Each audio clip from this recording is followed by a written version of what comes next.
Have you ever met someone who does everything right, yet their money constantly leaks away? They try every strategy, but an invisible hand always pulls the rug out from under them. We often call this bad luck, but in the causal dimension, luck doesn't exist. There are only loops. When a client came to me facing chronic financial ruin alongside a tragic history of family members dying by their own hand, my awareness immediately went out on a limb. This wasn't a modern business problem. This was an ancient vow of poverty, running like an active software program in his ancestral lineage. To heal a loop, we must first locate its somatic signature. When I scanned his field, the map revealed itself clearly. On his right back, over the lung, hung a heavy, raw red cloud, the storehouse of unexpressed ancestral grief from the men who came before him. But the active battle was on his front left side. From his shoulder down to his left kidney, the seat of primal fear and our capacity to receive. His field was locked down. He was unconsciously refusing material substance as a profound, tragic act of loyalty to his family's suffering. So how do we break a contract written in the blood of generations? We don't fight it. We don't try to fix it. We practice the philosophy of doing the right nothing. We step into that space that is neither here nor there, and we simply hold the emptiness.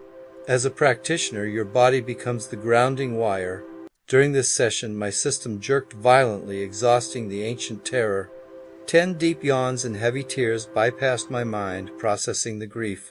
By remaining a clear pane of glass, the old contract simply found no remaining foothold to grip onto. In that neutral emptiness, the field finally realizes a beautiful truth. The battle ended generations ago. True honor to your ancestors does not mean repeating their tragedies. When the old script dissolved, the field reset. The energy smoothed out from a dead-end loop into a continuous figure eight, a lemniscate of free-flowing life force. The ancestral undertow transformed from a message of ruin into a clean cup of life, giving him the energetic permission to finally hold wealth, step into his own stability, and safely anchor himself in this life.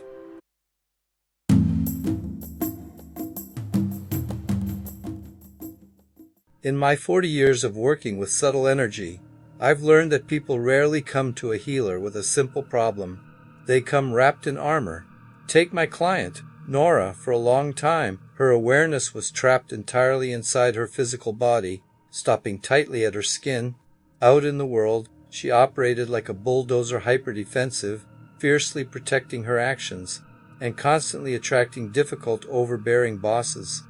When a pattern is that rigid, it's never just a personality trait.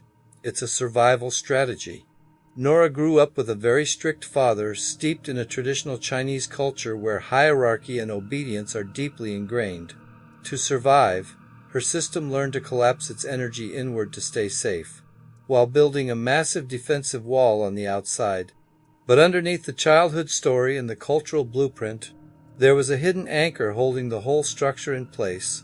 An ancient, soul-level contract running like silent software in her background, a vow of obedience. In our last session, we went into the causal field to track exactly where that vow was hiding in her body, and what happened next changed everything. When I step into the neither here nor there space, my own physical body becomes the diagnostic instrument. I track the somatic density in the room. For Nora, the heavy signature of that vow of obedience was locked away on the left side of her body, the yin, receptive side where we internalize external pressures.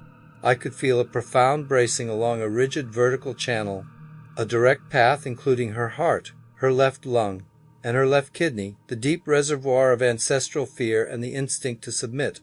To heal this, we don't hunt for stories or punish past misdeeds. We just sit in the quiet. I held a wide, open spatial field for her, a safe container that her system didn't yet know how to hold itself. As I did the right nothing, my body began getting the feedback, the deep yawns, the involuntary jerks, the tears. This wasn't an emotional release. It was the visual sound of an ancient lock being picked. We were seeing that old, rigid structural concrete finally fragmenting and floating away into the void.